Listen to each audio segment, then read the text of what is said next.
Thank you very much, Mr. President. Excuse me, before you start, maybe allowed to change the seats for commissions. Sorry, just stay, please. Floor is yours, Minister. Thank you very much once again, Mr. President, honorable members, Madam Commissioner. We are approaching a tragic anniversary, the 3-year mark of Russia's full-scale invasion of Ukraine.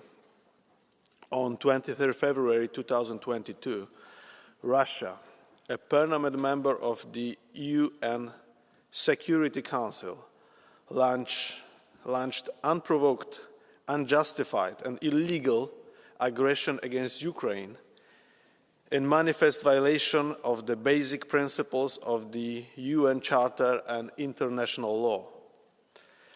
But let us not forget that Russia's war of aggression started back in 2013 with the illegal annexation of Crimea and subsequent violence in Donbass. The consequences are tragic for Ukraine. Russia's continued deliberate attacks against civilians, targets and energy systems in the middle of winter cause massive civilian casualties and human suffering. Furthermore, Russia has targeted food storage and Ukraine's ports, aggravating global food insecurity. And the fallout goes far beyond Ukraine. Russia's war of aggression is a direct threat to Europe and wider international system. It has polarized international relations. It has undermined the rules-based international order, and it has fueled global crisis, especially regarding on food and energy. Since the beginning, the EU has been at the forefront of the international reaction against Russia's war of aggression. The EU has not only resolutely condemned Russia's aggression, but provided an unprecedented level of political, financial, economic, humanitarian, military and diplomatic support to Ukraine and its people. In the past 3 years, the EU and its member states have provided about 134 billion euro in support for Ukraine and its people. This includes more than 67 billion euros in financial, economic and humanitarian support, more than 38 billion euro in military support, and about 70 billion euro in support for refugees within the EU. Regarding assistance to refugees in particular, let me underline the enormous endeavour that EU societies, including in my country, Poland, have undertaken to welcome more than 4 million people fleeing Russia's aggression.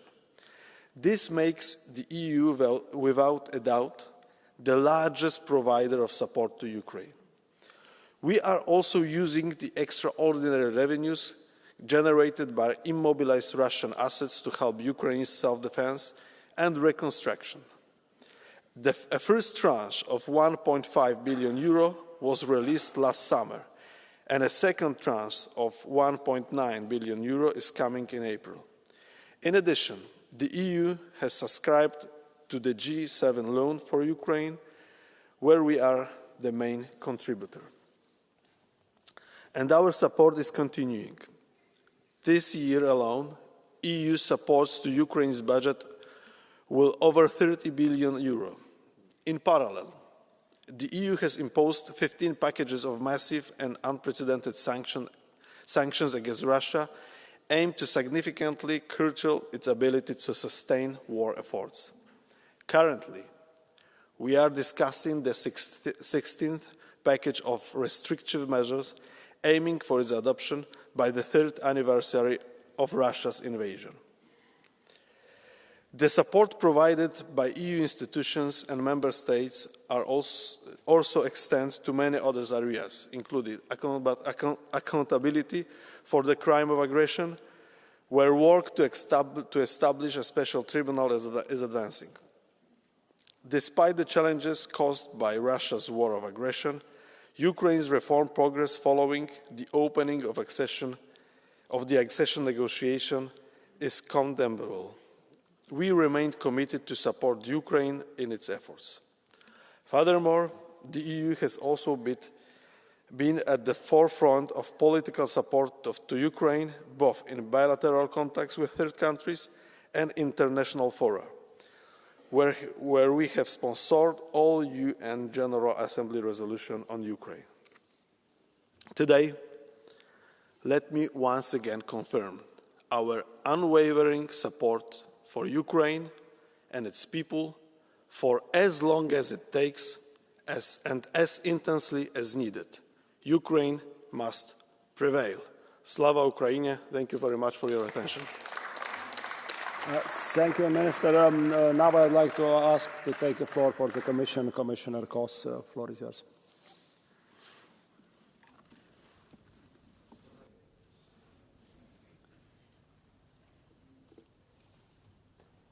How many times after the Second World War we said never again?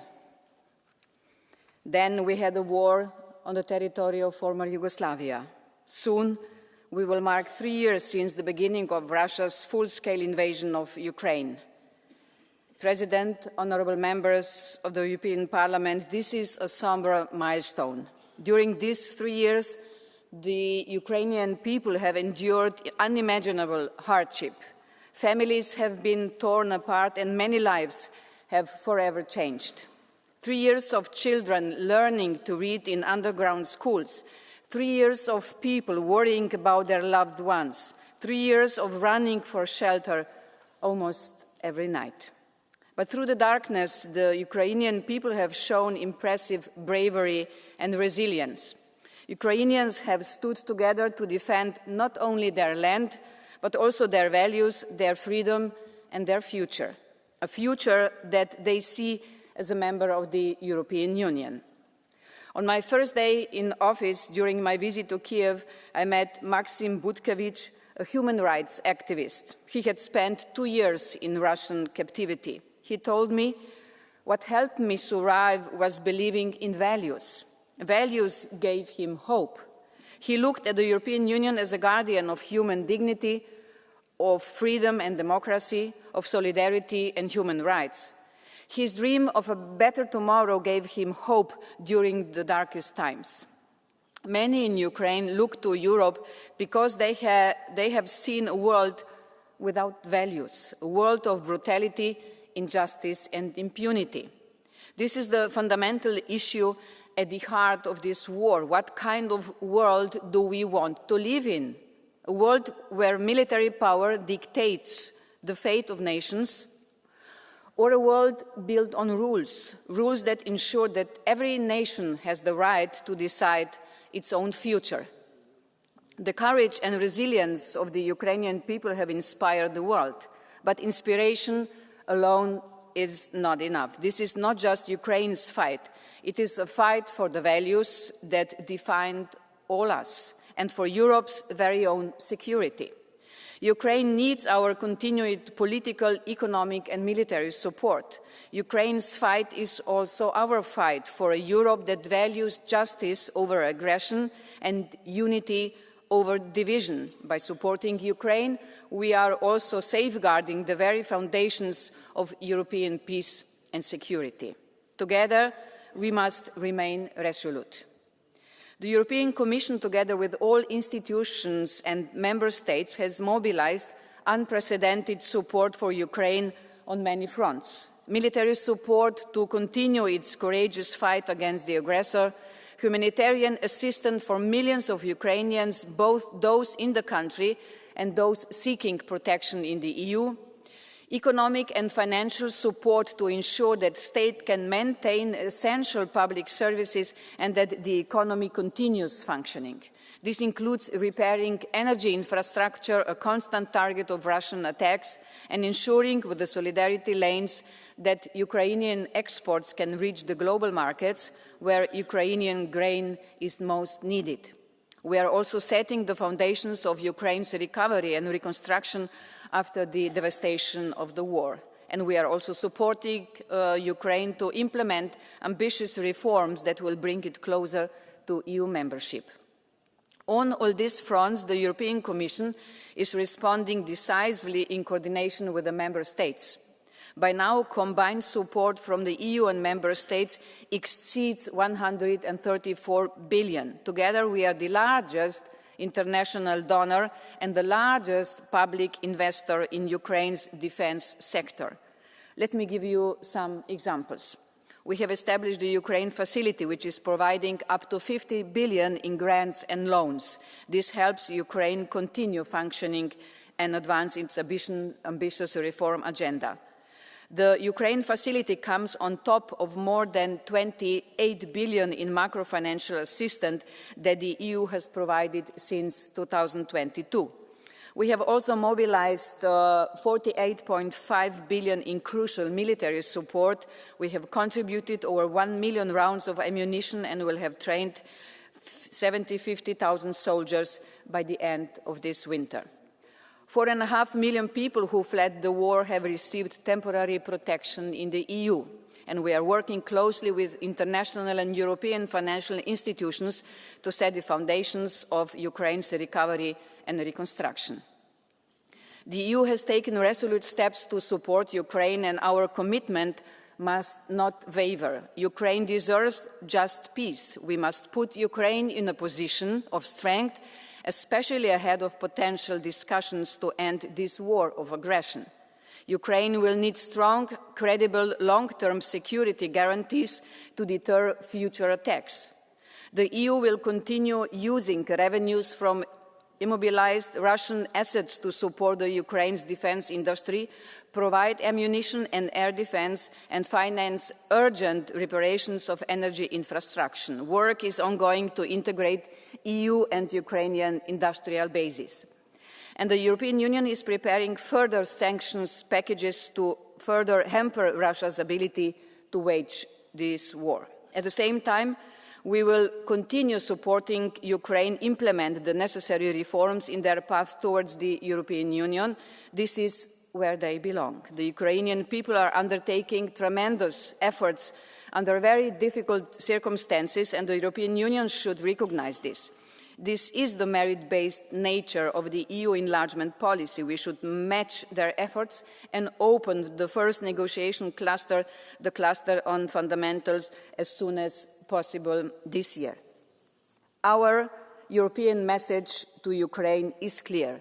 Ukraine is part of our European family. We will stand with you and we will bring you in the European Union where you belong.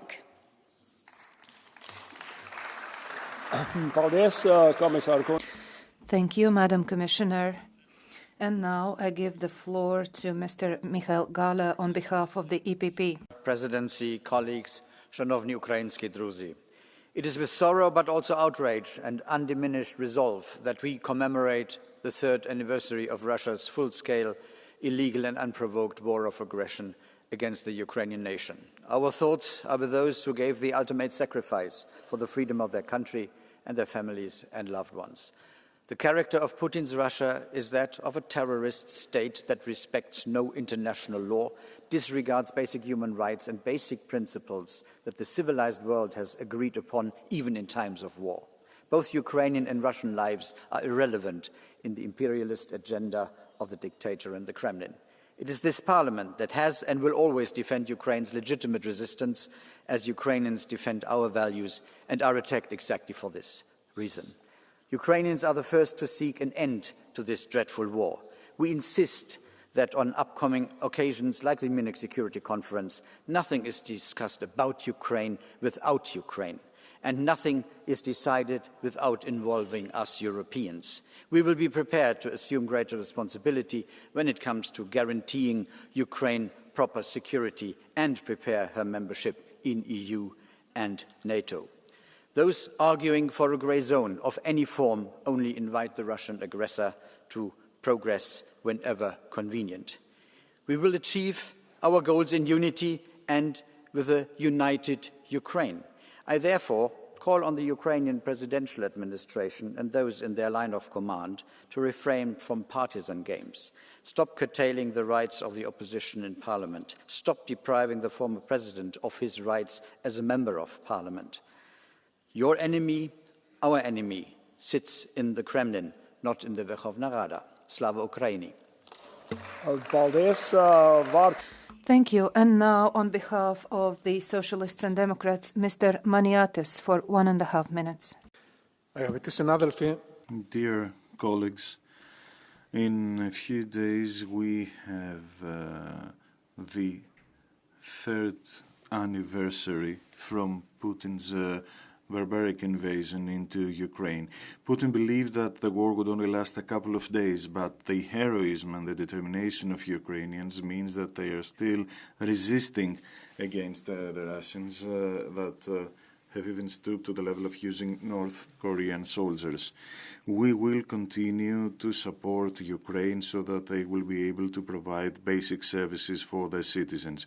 We need to create the conditions for their economic rebound after the war.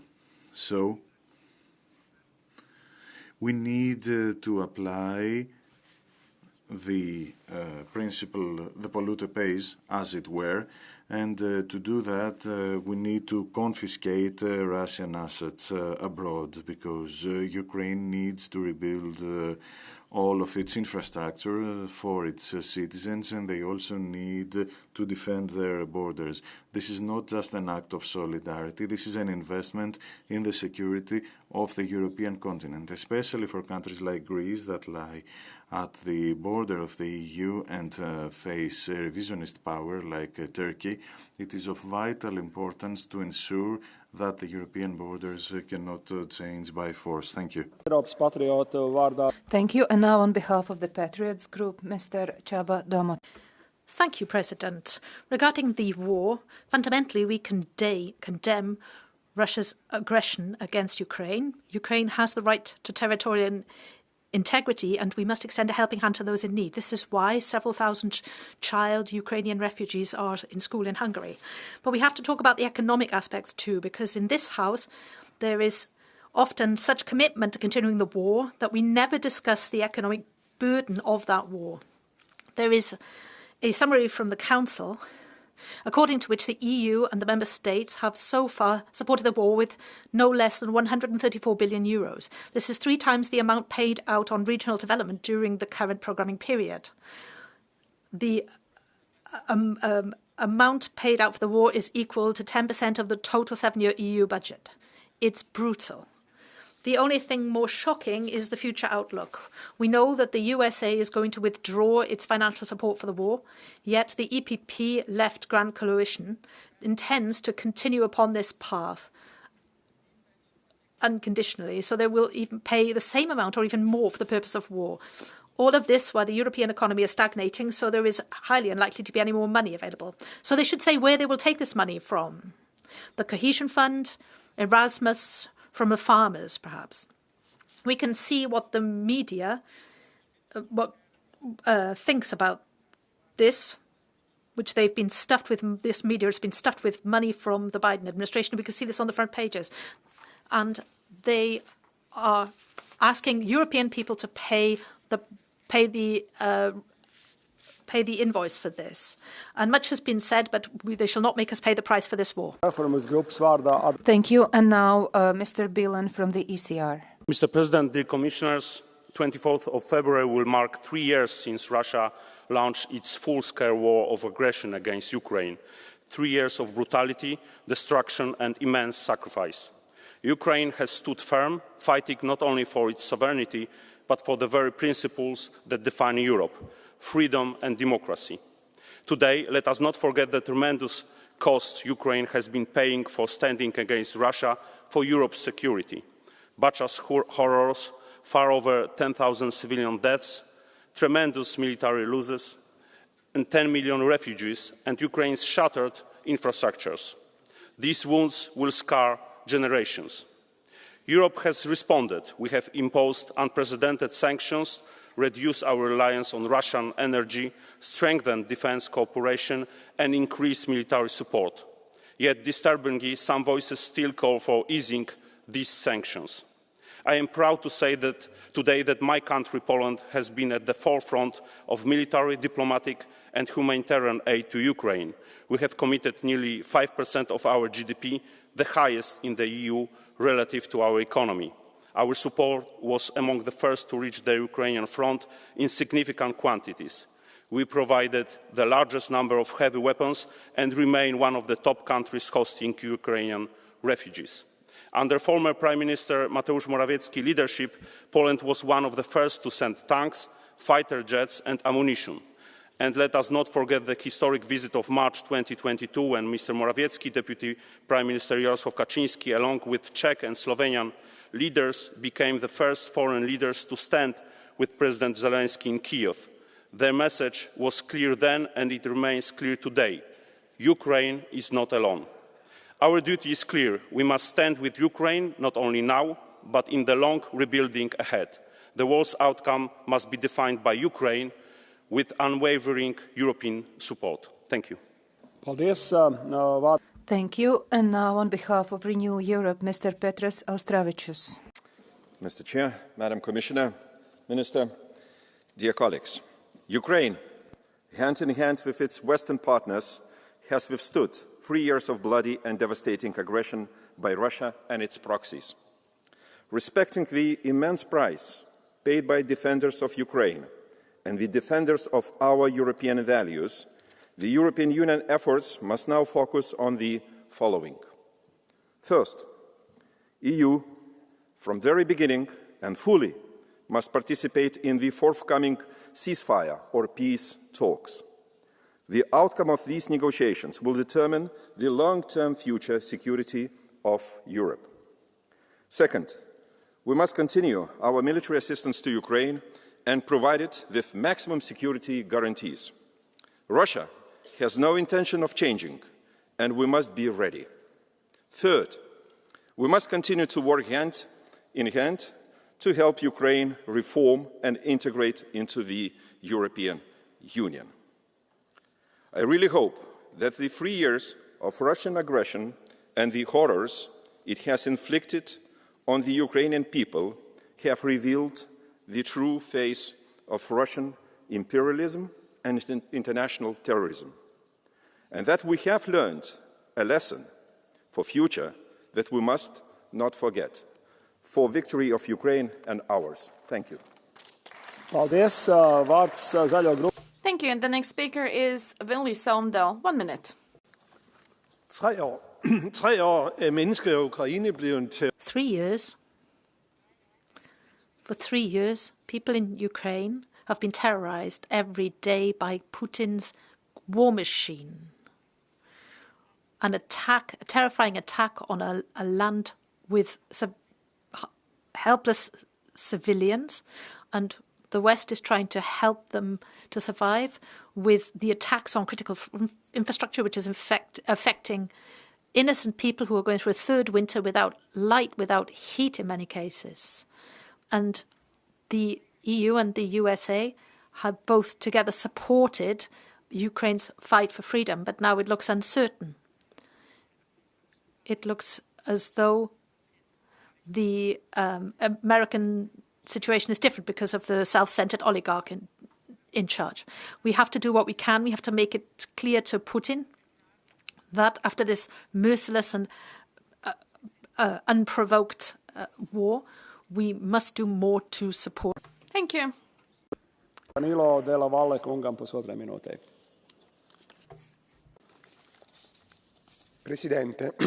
President, Europe cannot be left out of the peace negotiations in Ukraine.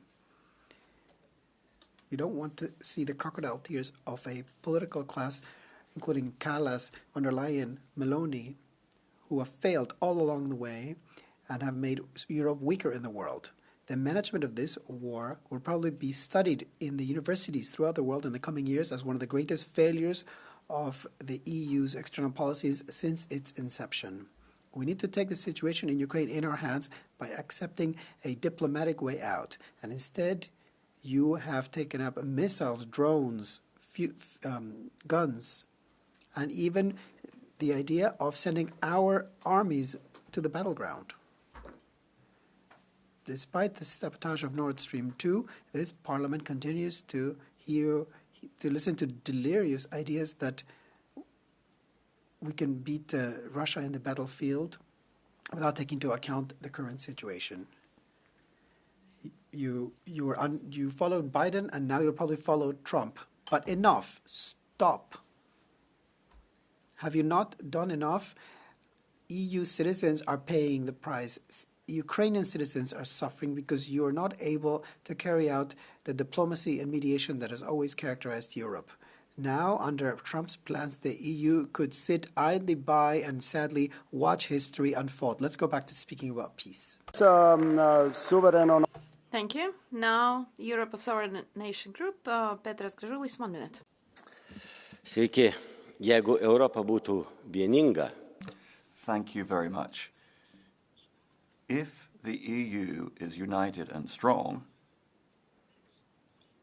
with solid principles, then there would be no war at all in the Ukraine. It would never have happened. We have to say to Putin that we defend Europe and Ukraine to the hilt. In that case, Putin would not have invaded Ukraine in the first place. With unity, Europe is strong.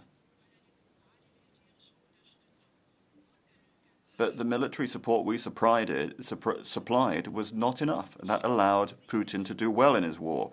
Aren't you ashamed of that? We are one of the biggest economic powers in the world, and now the American president is promising to put an end to this war. This is a humiliation. You should have solved this problem before. That would have been true deeds, and that would have helped Ukraine better. The first round is over. I just would like to say that we are closing HDI requests, so no more new registration. We are in a time constraint. Rasa Juknevičian will be the next speaker, please. Dear colleagues, this debate on Ukraine is fundamentally about us, about Europe and its future. Our future has two opposing scenarios, one in the event of a Ukrainian victory, the other very dark, if we fail to help Ukraine to win. In Davos, President Zelensky said, "Let's not forget, there is no ocean separating European countries from Russia, and European leaders should remember this." He called on Europe to get serious about its security. That's why we need a clear plan for Ukraine's victory now. We need to act fast. I stress a victory plan. It's not just about weapons. That's the most important thing today, but there is more. It's also about enlargement, about energy policy, about technology, about industry, about everything that will make Europe a global player. It's impossible without Ukraine. There will be no long-lasting peace in Europe without a Ukrainian victory. There will be no strong and competitive Europe without a free Ukraine and defeated imperialistic colonial Russia. Slava Ukraini! Paldies. Vārds Kathleen van Bremt. Thank you. Now Kathleen van Bremt, 1.5 minutes. Thank you very much, voorzitter. Het is bijna onvoorstelbaar, maar het is inderdaad 3 jaar. Thank you. It seems incredible. But yes, it's been 3 years since a war of aggression by Russia broke out in Ukraine. Infrastructure has been destroyed. Many children have been deported. Many people have lost their lives. It's absolutely horrible. But Europe's response has been strong. Europe has condemned this illegal war. 3 years of European solidarity, of support with Ukraine. And there's great solidarity within this parliament in as much as the fact that we need to keep giving support as long as possible. The commissioner spoke very pertinently, Ukraine's future is in Europe. So 3 years of war, and it's still not over. But we need to start thinking about reconstruction, about strengthening democracy, about free elections. It won't be tomorrow, but we need to start preparing things. We need to be ready so that Ukraine can be open and progressive with strong institutions, with solid rule of law, and we need to be ready to offer them our support.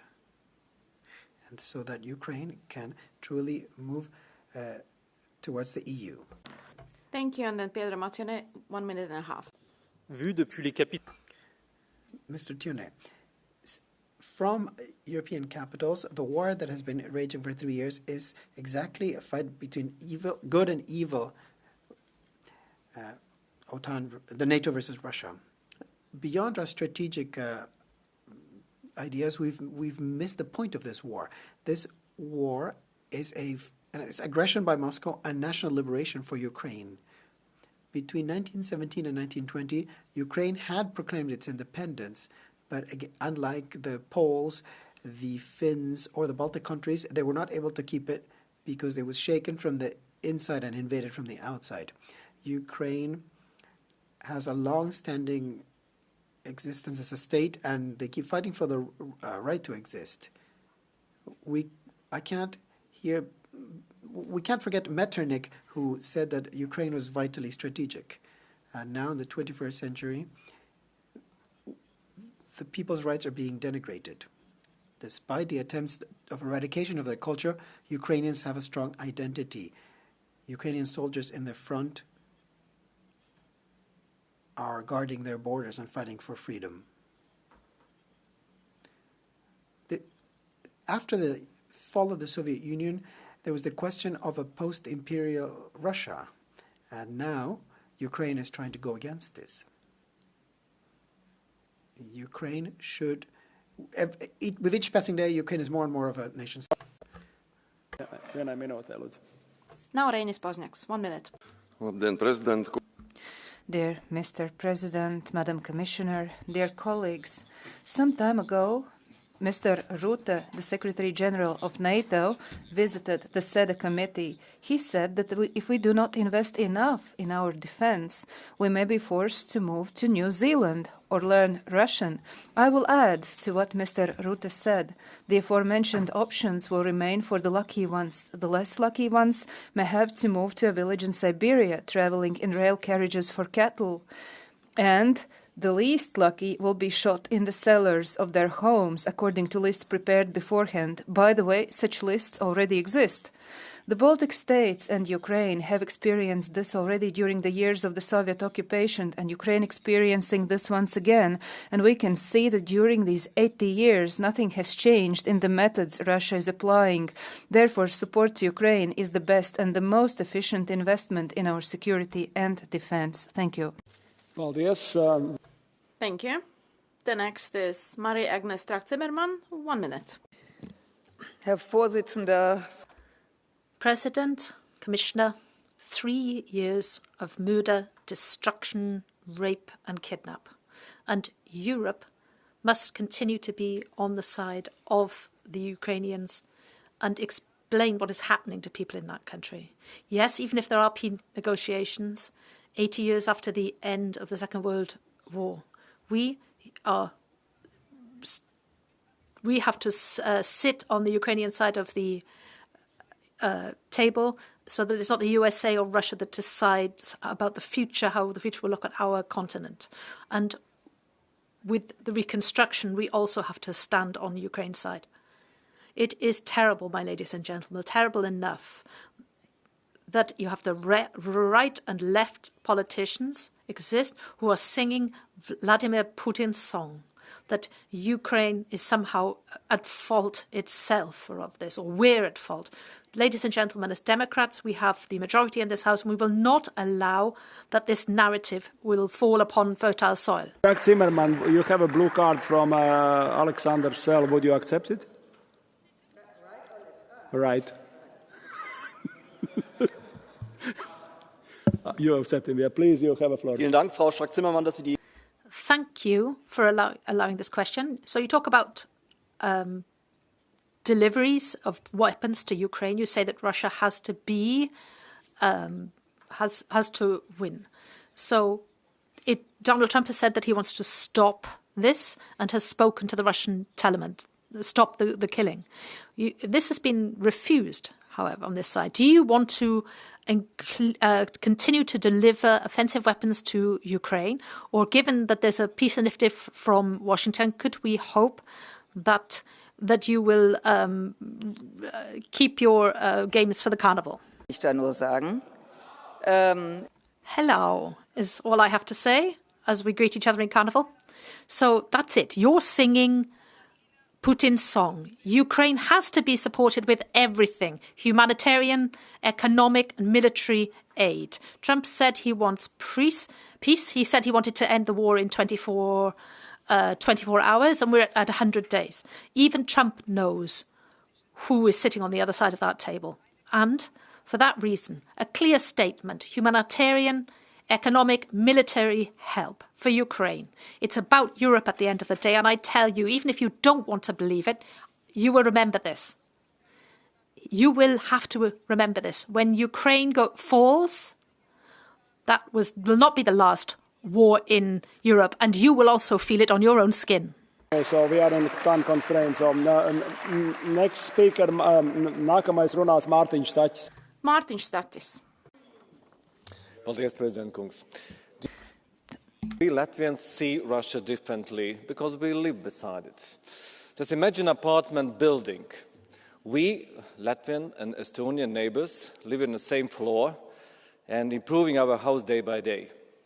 But behind the door, on the east side, there is our unruly tenant living, Russia, who is aggressive, who is drunk, destructive. Our Ukrainian neighbors suffer the most. Every time they rebuild, Russia comes, steals, destroys, and vandalizes. Russia has attacked Ukraine 24 times in the last 300 years. So today they continue to terrorize our floor, but tomorrow they will come to yours. And if you don't stop them, they will burn down the house. So the history shows, ignore the fire won't save you. It only lets the flame spread. And that's why our unruly tenant deserves a very hard lesson. Thank you. Paldies. Vārds Jonas. Thank you. The next speaker is Jonas Fjöst at 1 minute. Tack, herr talman. Thank you very much, President, colleagues. So, we've got an American president who knows the price of everything but the value of nothing. Trump seems to think that he can negotiate with Putin about the future of Ukraine. We have to insist that if there are going to be negotiations, it has to be Ukraine who decides what they want, and Ukraine has to be at the table. Our task is to strengthen Ukraine and the country's struggle for freedom. We need to increase support, political support, economic support, and military support. Russia does not have the right to a single square kilometre of Ukrainian land. Putin is a war criminal and not a statesman. We can do more. We're still financing Russia's illegal war of aggression against Ukraine through purchases of Russia's export of fossil fuels. These tankers are still going through the Black Sea and the Baltic. It's time to stop them, time to tighten the screws on Russia. We will support Ukraine. So vārds Peter Volgin. The next one is Peter Volgin, 1 minute.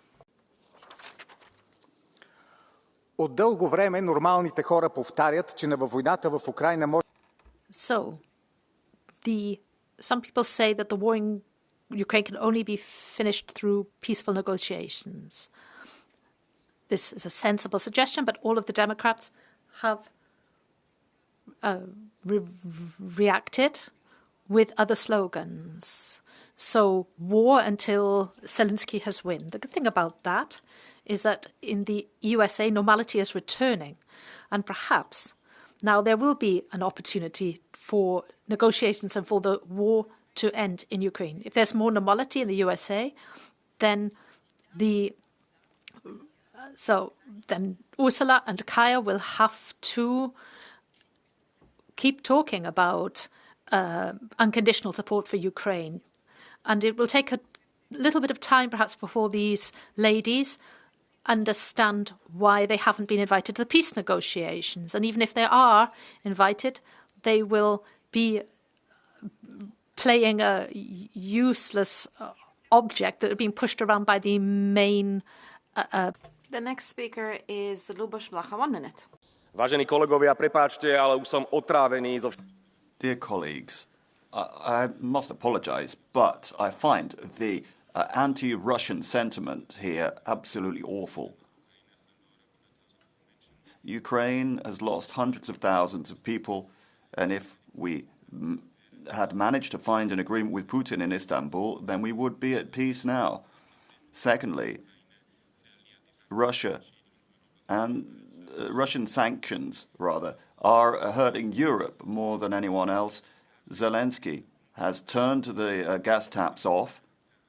This is an arrogant way to behave.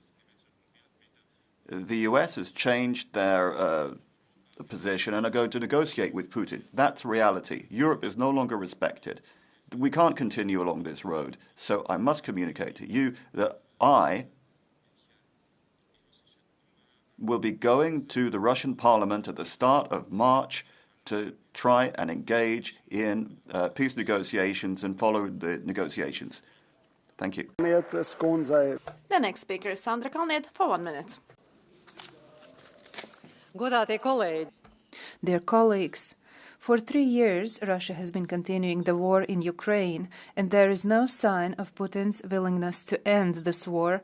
No, he's full of commitment to exterminate the state of Ukraine and to destroy the security system of Europe. Putin knows that the EU's and the US support is not enough for Ukraine to win. We have not done enough, neither in terms of sanctions nor in terms of support, to make Putin realize that he will lose the war and to force him to sit down at the negotiation table. Even if fighting stops in the near future, we will have to arm Ukraine and will have to continue to develop its capacities of arm production. We have to ensure that Russia does not resume its aggression. That means making large investments in Ukraine and also in strengthening the eastern flanks of NATO and the EU. We must not accept Russia's ultimatums or absurd territorial claims. We require strict security guarantees for Ukraine and exercising deterrence towards Russia. No one will do this in our place. Thank you. Thank you. The next speaker is Sven Mikser for 1 minute.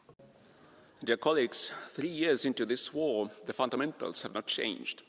The consequences for European security of a potential Russian victory look as dire today as they did 3 years ago. So we have to get our act together and start giving Ukraine what it needs, in quantities it needs, to win this war. And we should admit to ourselves that whatever the resolution of the war in Ukraine, Russia will remain a clear and imminent threat to Europe's security. So we also have to dramatically improve our defenses, including our defense industrial capability. One thing has changed, though. Pro-Russian populists are in a stronger position today than they were 3 years ago, both in this August chamber as well as in increasing number of European capitals. This underscores the need to protect and strengthen our democratic structures, which in turn underscores the need for just and responsible social policies in Europe. For democracy and social stability at home are directly linked to our ability to provide sufficient support to Ukraine. Thank you. The next is Victoria Ferenc, 1.5 minutes. President, Commissioner, MEPs, war, war, war. 3 years, this is all that we've heard day by day in the media. It's terrible to say it, but we've become used to it in a way. We've learnt to live with the fact that there is a war in Europe. At the same time, for Ukrainian population, it's not just a terrible statistic, but it's their everyday experience. The war is not just causing physical damage to a country, but also to people's mental state in the country. So families are being torn apart. Children are growing up without their fathers. Women are having to support their families. And the population has dropped to a half.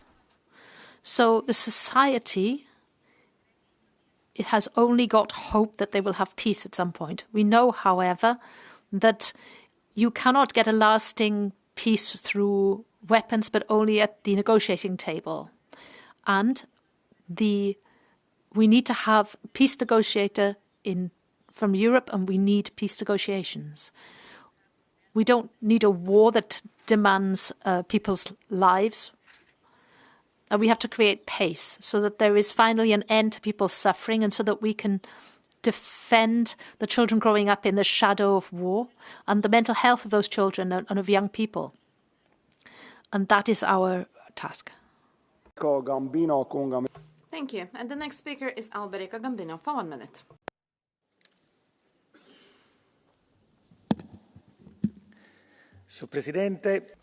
President, Commissioner, colleagues, after 3 years of brutal attacks by Russia against Ukraine, our duty is very clear. The European Union needs to keep strong its support towards Ukraine, not only due to its sovereignty, we also need to guarantee our security throughout the continent. Our goal needs to be a just and lasting peace. This means continuing to support Kyiv with all the necessary help. And we need to do all the military, rather diplomatic means to find an end to the conflict. We need to put an end to the suffering of millions of people. And so transatlantic cooperation is vital to face this crisis with unity and determination. That dialogue with the United States is vital because it is our main ally and partner when we're facing such interconnected global crises. The European Union cannot allow itself another reality. We need to continue without losing sight of the imperative of peace, and the speaker has been cut off. So we have to be fair to everybody. Hilde Woutmans will be the next speaker. Thank you very much, President. Colleagues, we have heard this many times today. 3 years of this awful Russian-Ukrainian war. And we have heard colleagues say, yes, we have supported the Ukrainians for 3 years. Well, that's all well and good, but we have to be honest, rather half-heartedly, with our foot on the brakes. Yes, we sanctioned Russia. Again, that's good, but we have to be honest about this. It was half-heartedly. We have had 15 sanctions packages. And so, colleagues, we have to remember the pain of the Ukrainians. Gas prices are at the highest point in 2 years, and we're paying for that. Colleagues, this war has been going on for far too long. Today, we have to say that it must end this year. And the best way to achieve that is by a number of means. One, we have to deliver weapons. We have to implement the sanctions against everyone.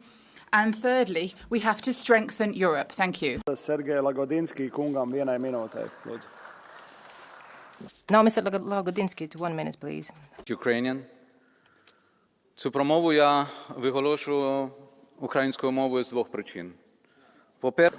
I will be speaking Ukrainian. Unfortunately, there is no Ukrainian interpretation. There is a Ukrainian. So then I was informed. Sorry about that. You can start again. Yeah. Thank you. Цю промову я виголошую українською мовою. I wish to speak in Ukrainian, first of all, to demonstrate to you, dear colleagues, parliamentarians, politicians, that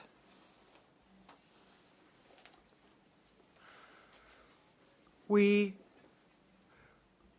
can only speak our language. Our language is Ukrainian, and therefore decisions which affect Ukrainians cannot be taken behind their backs. And I now wish to address Ukrainians in their own language because they are suffering from torture and humiliation. They are on the battlefield and in torture chambers. But Ukrainians are strong. They are resilient. Dear Ukrainians, thank you. Thank you for your determination and your courage. Glory to Ukraine. Thank you. And now Hans Neuhaus for 1 minute, please.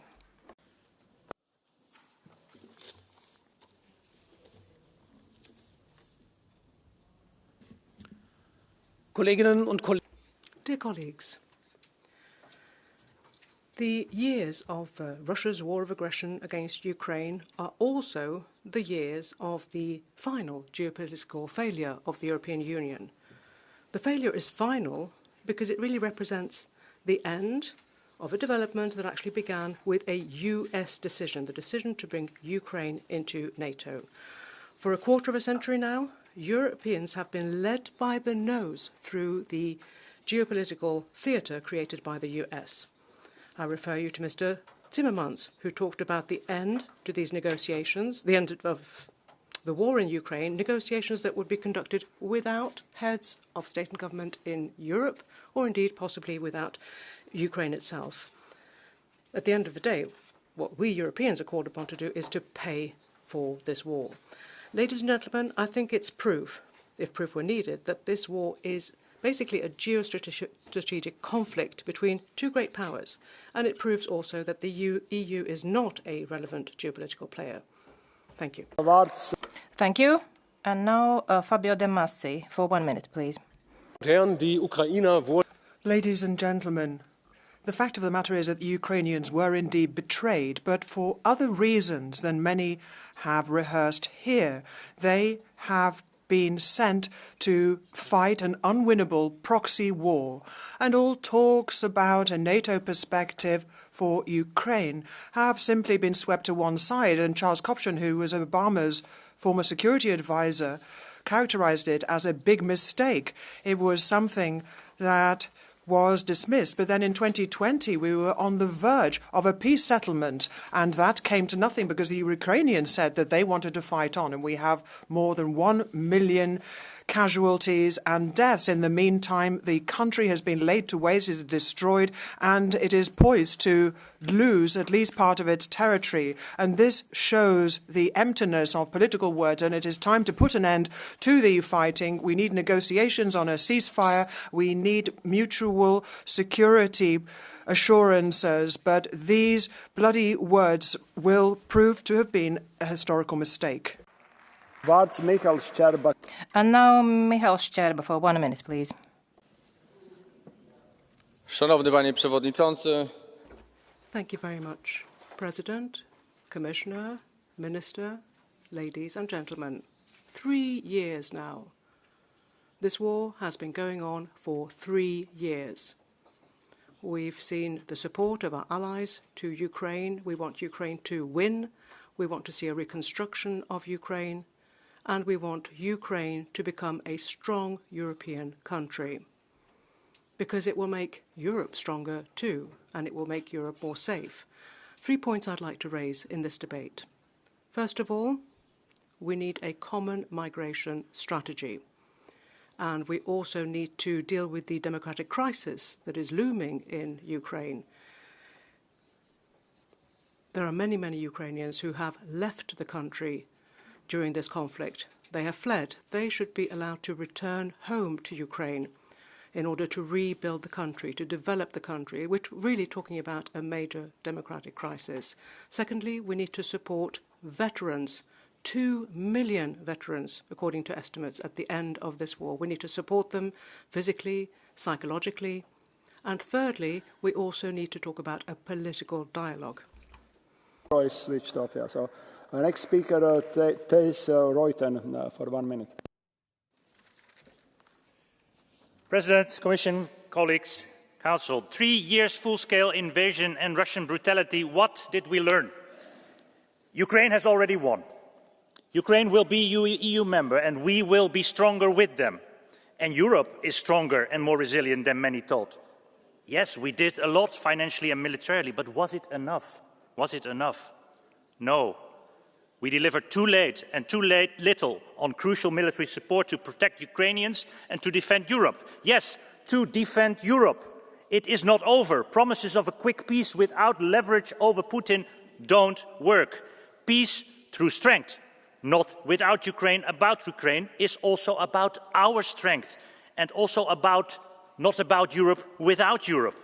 We can enable Ukraine militarily, curb the shadow fleet, reinforce sanctions and fight Putin's influence in Europe. Peace needs enforcement and solid security guarantees.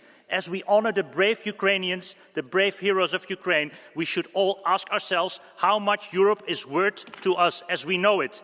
And this is how much we need to invest in Ukraine. Thank you. Thank you. Next speaker, Petra Steger, for 1 minute. Ladies and gentlemen, the war in Ukraine is now moving into its 4th year. And in the meantime, we're having the umpteenth debate on showing solidarity with Ukraine. But nobody really asks themselves why. Why should we show unreserved solidarity? Why should these deliveries of billions worth of weapons not come with conditions? Why should we not be showing solidarity towards our own people? When are we going to put an end towards these policies which are in fact counter to our own interest? We need a new title for these plenary debates. How about It's Time for Peace? That would be more appropriate because since the beginning of this appalling war, we have had no peace initiatives from this so-called peace European Union. Instead, we have sacrificed our prosperity, and citizens have never been consulted. They've never been asked whether they are okay with this, if they're happy to foot the bill for this tragedy. So it's high time that people sat down, and you ought to be reminded of what you're supposed to be doing, what your duty really is, and that is to seek peace. Thank you very much. Micro is switched off. So next speaker, Jack Madison, for 1 minute.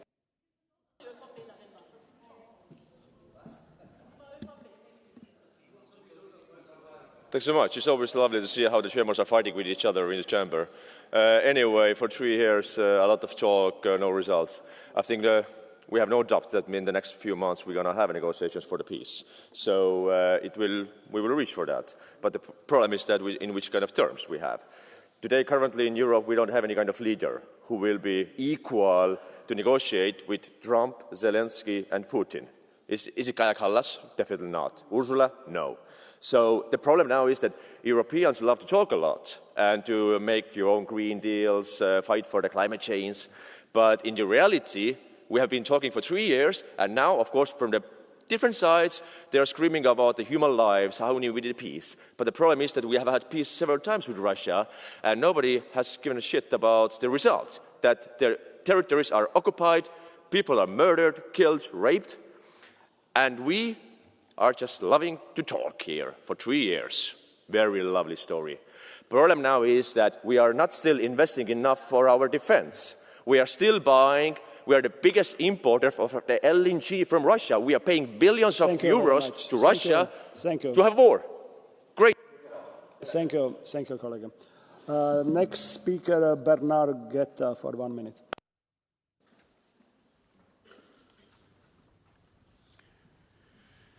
Eh bien non, Président Trump.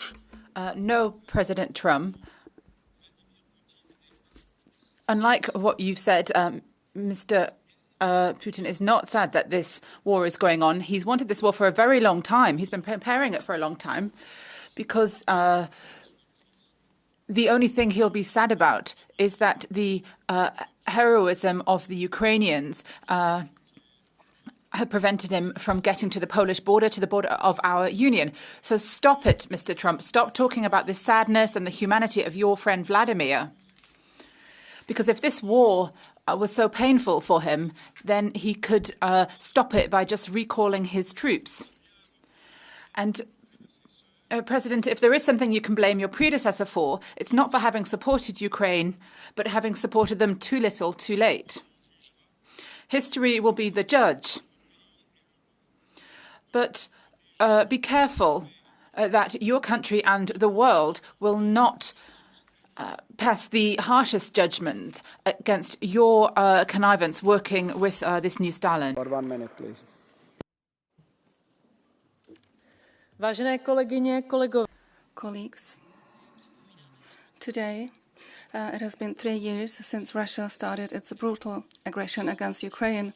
Unfortunately, today, several times, the question was raised whether it is meaningful to support Ukraine. So let me pose different questions. What would happen if we did not do so?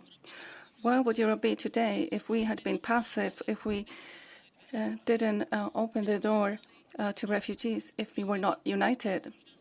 Russian tanks might today be at the borders of Poland, Slovakia, or the Baltic countries. There would be genocide in Ukraine. The aggressors throughout the world would see that it pays off to wage a war and that the West and Europe are weak and to be taken hold of. If you do not care about values, you are poor in my eyes. But let me speak your transactional language. The price for neutrality would be much higher than the price of our support. This is why we need to remain united and continue our effort. Slava Ukraini. Susanna Bordenweg. Thank you. And now the next speaker, Susanna Bordenweg, for 1 minute, please. There are power games being played behind the scenes, and there are global capitalist interests that have actually kept this war going for 3 years now, and the bodies continue to pile up while we sit here debating. We Hungarians are directly impacted. Let's not forget that the western part of Ukraine had belonged to the Kingdom of Hungary for 1,000 years before it was stripped of its sovereignty and taken from my homeland in 1920. There are Hungarians and Ruthenians who live there, and they've been press-ganged into a war, into death, for a cause that has nothing to do with them. In fact, the current Ukrainian government is unable to guarantee their most basic national minority rights. We should be talking about a ceasefire, an immediate ceasefire and peace, particularly if Europe wants to have a seat at the negotiating table. And in order to create a lasting peace, we need to also put on the agenda the question of adjusting borders. It's not been placed on the agenda. It's considered taboo. During the course of this war, Hungary must not give up on ensuring the self-determination of the Carpathian Hungarians and Ruthenians. Thank you. And now Pekka Toveri for 1 minute. The war in Ukraine is now in crucial phase. Ukraine is under great pressure, but Russia is not about to win this war. However, Putin seems to think so. Therefore, we need to act decisively to prove him wrong. Russian army is exhausted and its economy is weakening. Now it's time to support Ukraine by funding its defense industry, which is capable to produce material worth over 20 billion euros annually, but it is currently funded only to 30% of its capacity. And we need to hit Russia's economy, for example, by stopping its shadow fleet, which is used to fund this war and what is threatening our seas with environmental catastrophe as we speak. These kind of actions are needed to force Russia to negotiation table on Ukraine's terms, not in Putin's terms. Ukraine needs peace and security against new Russian aggression. Here, those who worry about the money are selfish. Those who talk about diplomacy don't know Russia. Russia respects only force, and now it's time to use it. Time to act is now. Slava Ukraini. Thank you. And now the Vice President, Pina Picerno. 1 minute, please. Yes, thank you very much, President. Now, yesterday evening, Donald Trump said that one day Ukraine could become Russian, and he has said that that would mean that the 500 billion we've invested would come to naught. And I think that that is a sign of the worst mercantilist, sovereignist attitude. We should remember that Ukraine's resistance is a fight for freedom. It is a struggle for democracy, as well as the fight to preserve European territorial integrity. And unfortunately, Trump views popular struggles and the fight for freedom as some kind of a commercial transaction or operation from which he can profit. But this is not a business deal, President Trump. Rather, this is the right of a people to fight for its independence after 3 years waging war, the loss of innocent lives, a war which was triggered by Russia in its imperial fight. And that is why we have to fight against barbarism for Ukraine and for Europe. And now next speaker, Mikhail Dvorchik, for 1 minute, please. Panie Przewodniczący, koleżanki i koledzy, za 2 tygodnie miną 3 lata, odkąd Rosja zaatakowała brutalnie Ukrainę i dopuszcza się mordów na cywilach. Thank you, President. 3 years now of war in Ukraine. Many troops, soldiers, civilians in Ukraine have been killed during that time. The people of Ukraine are fighting for the independence of their country. Poland has always supported this country since the very first day when this war broke out. Other countries were perhaps trying to weigh up whether it was worth supporting Ukraine. The mission continued, the diplomatic mission continued with this work in this country, notwithstanding the war. Now, today we can see that the end of the war may be possible, that peace may be on the horizon, but we have to provide credible guarantees to the Ukrainians. The European Union needs to continue to support Ukraine. It's high time for us to look at our common defence policy and security policy here in Europe and making it the basis for genuine safety for all European countries. Thank you. Thank you. Now, Helmut Brandstätter, 1 minute, please. Thank you very much, Madam Commissioner, Minister, dear colleagues. Many important things have been said. I want to concentrate on one group of the victims, that's the children. Just imagine you have a child, you go to bed and you don't know if the child is still alive. Next day in the morning, there might be a rocket from Russia. Imagine your child has cancer, you bring it to a hospital and it's killed by a rocket in this hospital. Imagine you have children and they are kidnapped, brought to another country where they tell you that your mother language doesn't really exist and that you have to learn a new one. That's what's happening. And that's one of the reasons why we have to support, why we have to continue to support the Ukrainians. Und ich möchte auf Deutsch meinen Mitbürgern in Österreich sagen, Putin... I would like to say something to my fellow citizen in Austria. Putin is engaged in a battle against us. This is a hybrid war, and if Ukraine is overrun, then he'll be 500 kilometers from our border. And we wouldn't live in freedom under Putin. So let's make that clear. This is a matter for all of us here in Europe. So let's stick together. Let's stand united for Ukraine, Slava Ukraina. Thank you. Now, Nicolas Pascual de la Parte for 1 minute, please. Muchas gracias, presidente. Thank you, President. After 3 years of war and of death, it seems that we're entering a phase of peace negotiations. But peace has to be fair if it's to be sustainable, has to be based on the principles of the UN Charter, territorial integrity, freedom of any member state to choose their international allies. That's the only way that we can guarantee peace for Ukrainians. And we can't have a peace without Ukrainians. It can't be imposed upon them. They have to decide the terms of peace. We, as the EU, have to help them. We have to help them by ensuring that they have security guarantees, bilateral and collective security, with the potential to enter the EU and NATO at some point. We can't just look at the US. We have to look at what we can do as the EU, as a collective, to ensure that we can offer Ukraine the perspective of peace. We have to act with reality, in a united way, and with our own plan. Now, Raphael Glucksmann for 1 minute, please. Merci. Thank you very much, dear colleagues. 3 years ago, we all said here that Russia's war of aggression against Ukraine was in fact a war against Europe. We were right to say that, but have we then acted accordingly? Ukrainian is putting up a heroic fight, but the 200 billion of Russian assets that are being frozen have not been seized at the time in which we are speaking, and is continuing to defy the will of the West. Has cooperation with French companies ceased? No. We are seeing a strategic failure on the part of Europe. Now, Ukraine may seem a long way from here, and Donald Trump is prepared to talk to Putin, but not us, because it is our security and our freedom that is at stake in Ukraine, and that is why Ukraine is on the front line. It's our first line of defense, so let us not fall for the capitulation and submission which has poisoned the debate here this morning. We need to say to Vladimir Putin that the survival of Ukraine is vital for... Thank you. Now, Sebastian Kinkinen, 1 minute, please. Mr. President, for 3 long years, Ukraine has stood on the front lines of freedom, facing the brutality of Putin's criminal regime. At the same time, Putin's Russia has shown the world its true nature. It's a terrorist organization with a flag. Putin thought the war would be over in 3 days.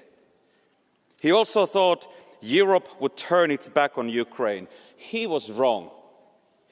What has Putin on his side besides countries like North Korea? Some MEPs here who demand our defense capabilities to be restricted, who repeat the phrases of Russian playbook, and those who are betraying European values for cheap gas. To them, I say, you will go down in history as traitors. The defenders of Ukraine will be remembered as heroes of Europe. Thank you. Thank you. Now, Ivo Davor Stier, 1 minute, please. Hvala predsjedniče, kolegice I kolege. 3 godine... Thank you very much, President. Dear colleagues, 3 years after this war of aggression by Russia against Ukraine began, 3 years down the road, we have to state yet again that this appalling war was decided by Putin. He started the war, and he is the one who must put an end to it immediately. Unfortunately, in this chamber, there are always some who decide to follow Russian propaganda and who attack the victims or attack those who help the victims.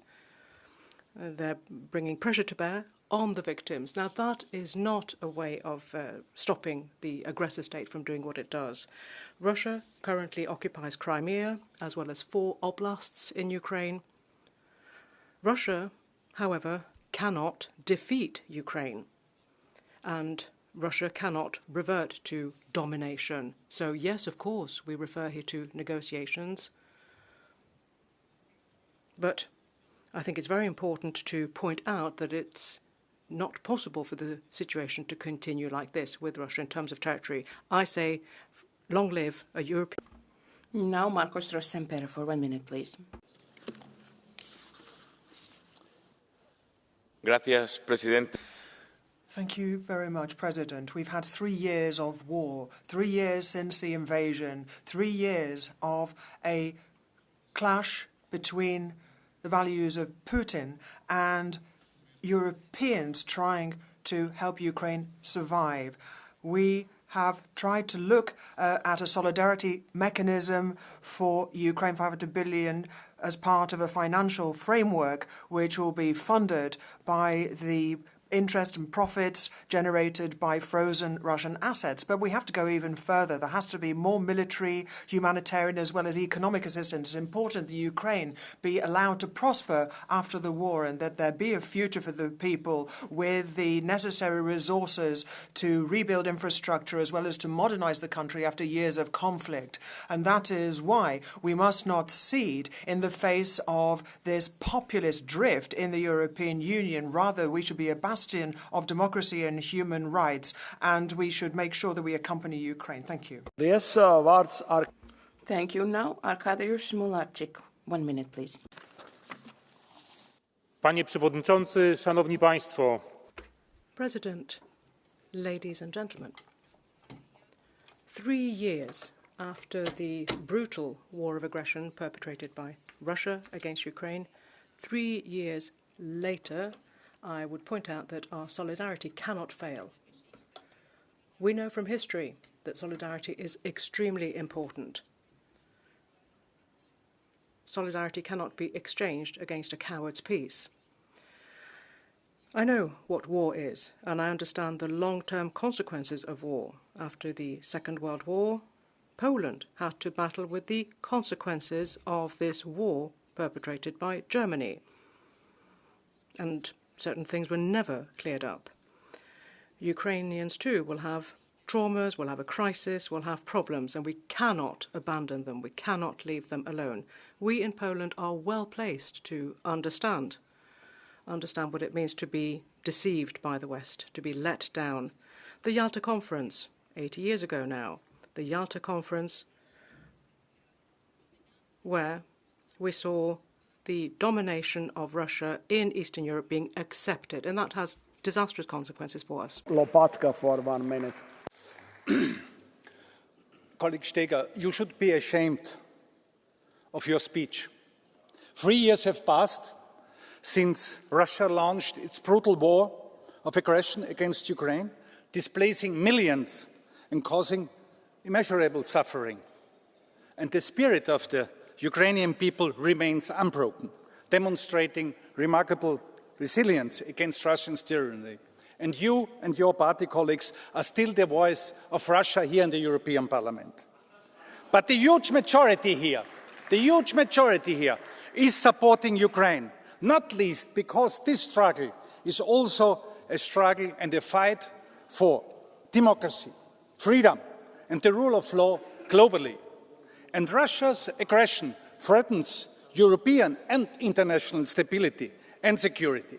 Therefore, we must enhance our support by increasing economic assistance for Ukraine's recovery and reconstruction.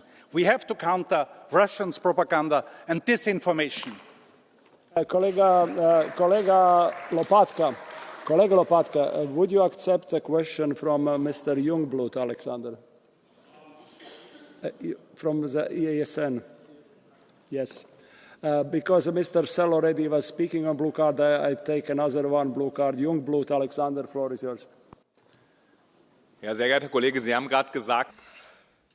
Our colleague, you have just said that we are responsible for Russia. I mean, that's nonsense. You know, we're all for peace negotiations, peace efforts. I mean, just like President Trump, we want to have the conditions for peace at long last and make sure that Russian and Ukrainian soldiers don't have to die. So, you know, what kind of idea have you got? I mean, you know, what is your conception of peace efforts? I mean, you just think there should be some military victory and even more soldiers will lose their lives. Well, I'll answer very briefly, if I may.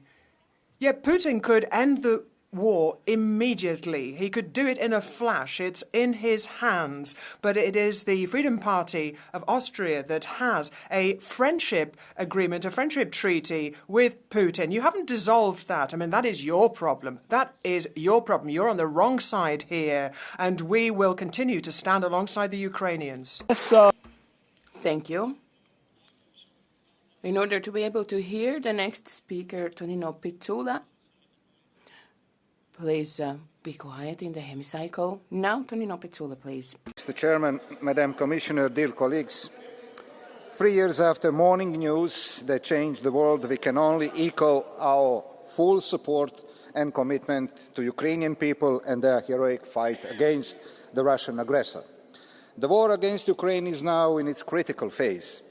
While the situation remains uncertain in so many ways, it's important to stress that no negotiations can result victoriously and gainful for flagrant aggressor. It's not only an issue of negotiating peace, but keeping it. Furthermore, this is not a war only affecting the European Union, European continent, but also the United States and the rest of the world. The new administration in Washington cannot overlook this and float ideas that may only resonate with transactional logic. We need to reject disinformation and cynicism fueled by the aggressor and his puppets, and stay committed to defend the international rule-based order and values on which the European Union itself was formed. Slava Ukraini. Paldies, vārds Mika Aalto. Thank you. Now, Mika Aaltola, 1 minute, please. Arvoisa puheenjohtaja, President,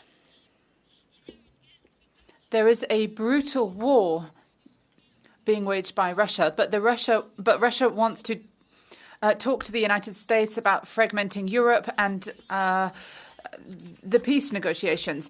We can't accept that. If Russia wants to negotiate, it has to negotiate with Ukraine, who's supported by Europe. Despite terrorizing Ukraine, Russia has not obtained its objectives, and now they're trying to do that through negotiating with America to achieve something that they didn't achieve through military means. The only way to resolve this war is through negotiating with Ukraine, and we have to be decisive. If we can't defend our own defensive capacity, then we are also at risk. When we take decisions in the world, we have to recognize the real world as it is. We need to ensure lasting peace. Which would be the last one blue card in this debate for Merja Kyllönen. Would you agree to take it? Yes, please.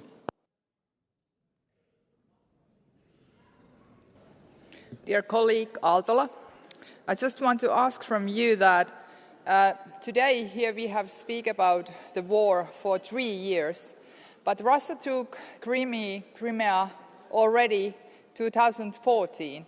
How do you see where we really too slowly to act at the first point? Because I think the start point was really when the Russia took Crimea.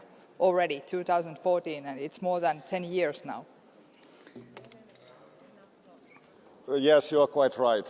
We woke up too late, and back in 2014 we were still under the illusion that gas will produce peace, and it did not. We actually woke up more when the Malaysian flight was shot down than we did when Crimea was taken over. That's a shame. Shame on us on that. Action needs to be taken. Loud words do not defend Ukraine. Yes, thank you. The next speaker, Tobias Kremer. Colleagues, we are closing blue cards on this debate, so please understand times constraints. Please. Dear colleagues, as the Trump administration is about to unveil its plans for European security, Vladimir Putin continues to arm Russia for future attacks against NATO territory. And Europeans across all our countries are asking themselves, will Europe rise to the challenge, or will we once again allow others to determine the future of our continent? Colleagues, for nearly 3 years, Ukrainians have shown what is possible when courage means unity. For nearly 3 years, they have been defying the doubters and showing Putin that war only ends in disaster. So let us be courageous and united today. Let us move from the ad hoc decision-making to a long-term strategy of funding Ukraine in a socially sustainable way. Let us build a European defense industry that is capable of defending Ukraine and deterring future attacks from Russia, and let us clear the path for Ukrainian EU membership. Only thus can we prove to Putin, to Trump and to every European that in this moment of truth, Europe stands united. Thank you, colleague. Thank you very much. So, Rico Terras is the next speaker for 1 minute. Thank you, Chair. Ukraine still stands. After 10 years, this nation, the people of Ukraine, have demonstrated extraordinary courage and resolution against much larger and military capable enemy. What has Europe done? Far too little. Europe should be ashamed how little we have delivered to Ukraine. Now more than ever, Europe must act and contribute. 0.25% of the GDP to Ukraine. It should not be a slogan. It must be an achievable goal. It's not just a moral obligation for us to help Ukraine. It's for our own security, so that Europe can build up its defense before it is too late. Europe must stand its ground and not let Russia or Americans or whoever make deals without our say. We need to unite. We need need more actions in helping Ukraine in saving Europe. Slava Ukraini. Thank you. Anna Miguel Pedro for 1 minute. 3 anos. 3 anos de destruição.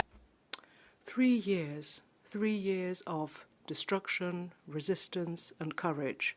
3 years since the moment when Russia tried to crush Ukraine. They thought that we would be afraid, that we wouldn't react. They got that wrong. 3 years of war, families torn apart, children who have grown up knowing only war, schools being bombed, hospitals being bombed, 3 years of war crimes, 3 years that Europe has had to pay a high price for, because the war isn't just contained in Ukraine, it's actually a war against us. It's a war against what we're prepared to defend, the values that we stand by and that we talk about. 3 years now, 3 years, a war that isn't just about tanks and troops and armies, it's a war about the future. What Russia would want is for might to win. The dictator wants to get what he wants through sheer force. But we have 3 years of resistance, which shows our determination. There's only one choice: to stand by Ukraine until the end. I would like to warn that, I give only 5 KGI cards, giving priority for any one member for the political group and giving priority to those who didn't speak on a previous KGI procedure, on previous point in agenda. Sousa Silva Helder would be the first. Senhor Presidente, Senhora Comissária, caros colegas, contabilizando... Colleagues, unfortunately, we are now coming to 3 years of Russia's illegal occupation of Ukraine, which has been decided on unilaterally. We've seen millions of deaths and casualties, people who have been displaced, and a people that is being destroyed. Ukraine did nothing to deserve this suffering. All it wished to do was join the European Union and NATO, and wished to join the global first division in terms of countries which nurture democracy, human rights and the rule of law. Basically, they wanted to enjoy better lives. There's no such thing as a just war, but this war is the culmination of injustices. That is why we must support the Ukrainian government and people, because this war against Ukraine is also a war against the people of Europe, and that is why we will continue to support the Ukrainian people in Ukraine until the people is free. López Aguilar.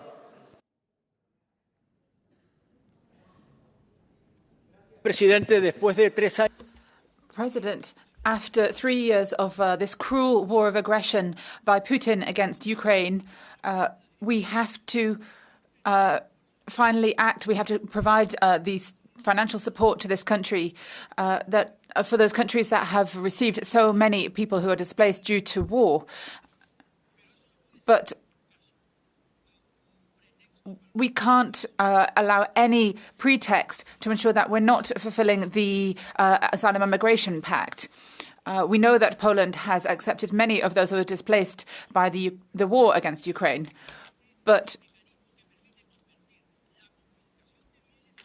we need to also implement the mechanism that will allow the confiscation of goods from Russians. This will require action from the European Union, but we also have to stand with solidarity and support the International Criminal Court, which has been called into question at the moment by the Trump administration.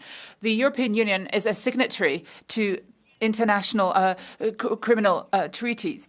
The speaker's microphone has been cut. Speaker Dainius Žalimas.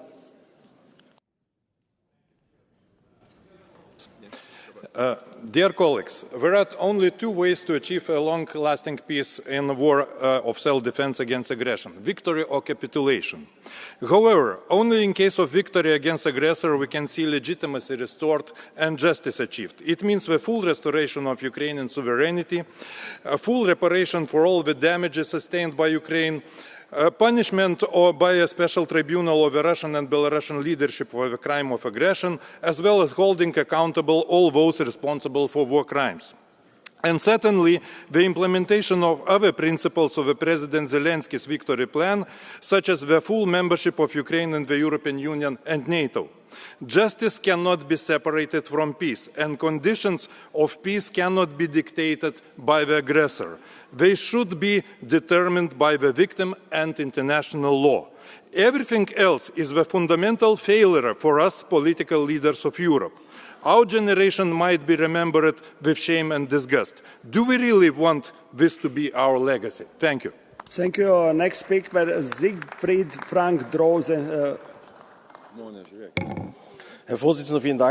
Thank you very much, President. I wanted to speak to Mr. Gall, who said Slava Ukraina. Now, I wanted to also let you know that in 1920, this was a slogan used by nationalists. Nationalists who actually persecuted the Sinti, the Roma, and many others. So you are calling out Slava Ukraina, Mr. Lopatka too. Please don't forget that. Every month in this House we have a debate on Ukraine. And at the end, we basically move forward without Council, without Commission. I think that really Mr. Putin and Mr. Trump will probably put an end to this war without us, and Europe doesn't really play a role in this at all. That's something we should talk about in this Parliament. Last speaker, Andrei Dostal. Dear colleagues, the interest of Ukraine or of Ukrainian people is not necessarily the same to interests of Zelensky regime. And the interest of Zelensky regime is not identical with the interests of Central European states as seen on the gas debate.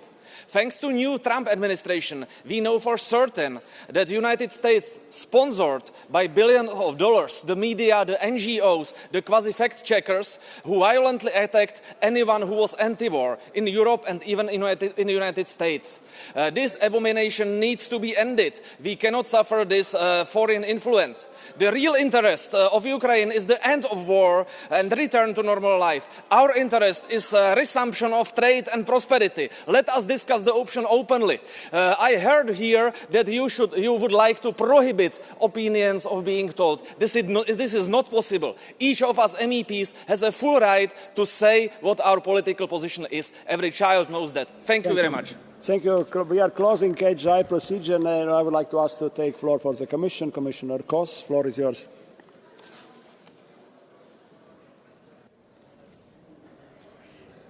President, honourable members, it's encouraging to hear today loud voices in the European Parliament supporting to continue the EU support to Ukraine and your clear request to the EU to do more.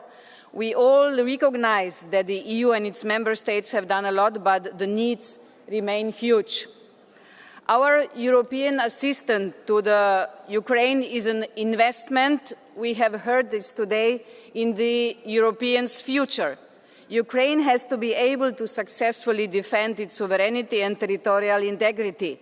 This is not just about Ukraine, this is also about us, about our own security.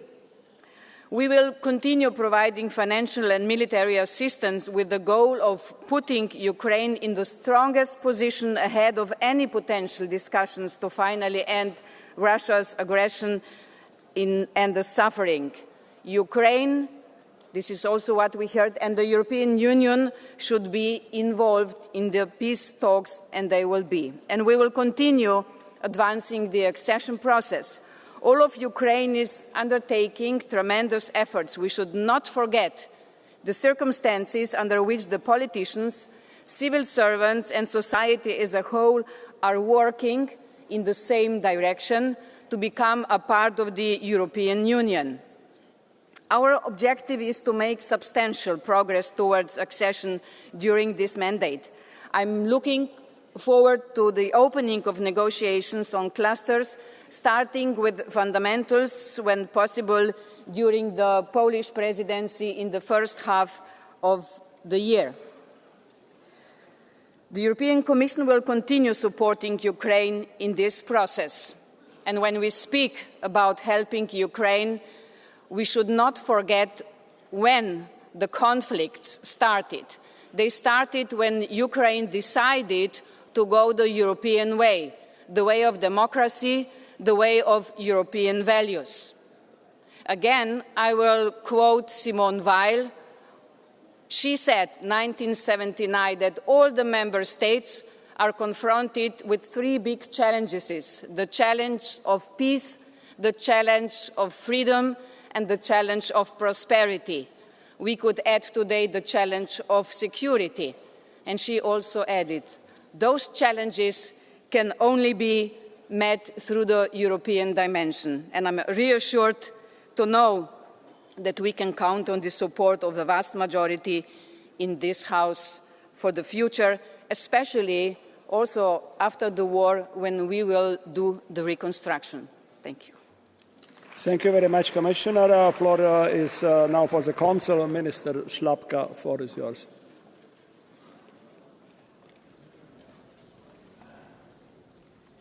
Thank you very much, Mr. President, honourable members, Madam Commissioner. As I have outlined before, the EU and its member states remain committed to providing massive, unprecedented support to Ukraine. We are and remain Ukraine's main supporter. But we are also in critical juncture. Many challenges lay ahead. Maximizing EU support for Ukraine is one of the Polish presidency's main goals. EU unity remains key. We need to increase our military support. Ukraine needs more ammunition, more missiles, more air defense, and more orders for the Ukrainian defense industry. And we need to continue putting pressure on Russia with our sanctions. It will be essential to bring Russia's unjust war to an end with a just peace in Ukraine, in line with the UN Charter and international law. Ukraine's sovereignty and security must be guaranteed. Ukraine must be involved in peace negotiations, and so must the EU, since peace in Ukraine will determine the European security landscape. We will support Ukraine beyond the war and support its reform efforts and on its European path. This is a priority for the Polish presidency. Madam Commissioner, the Polish presidency is determined and ready for that process. The European Council has stated it many times. The EU remains committed to supporting Ukraine's repair, recovery and reconstruction in coordination with our international partners. I am confident that the EU and its member states will be able to rise to those challenges. And since we are commemorating the 3rd anniversary of full-scale aggression on Ukraine, we know that the war has started with illegal annexation of Crimea. I think here we should remind ourselves one fact: the revolution of dignity, when thousands of Ukrainians gathered on Maidan Niezależności and they were fighting for democracy, freedom, independence, the values. And we should remember that they gathered around the European flag. Thank you very much. Thank you very much. Colleagues, debate is closed, and what will take place next session? And this plenary will resume with a formal sitting in a moment. Thank you.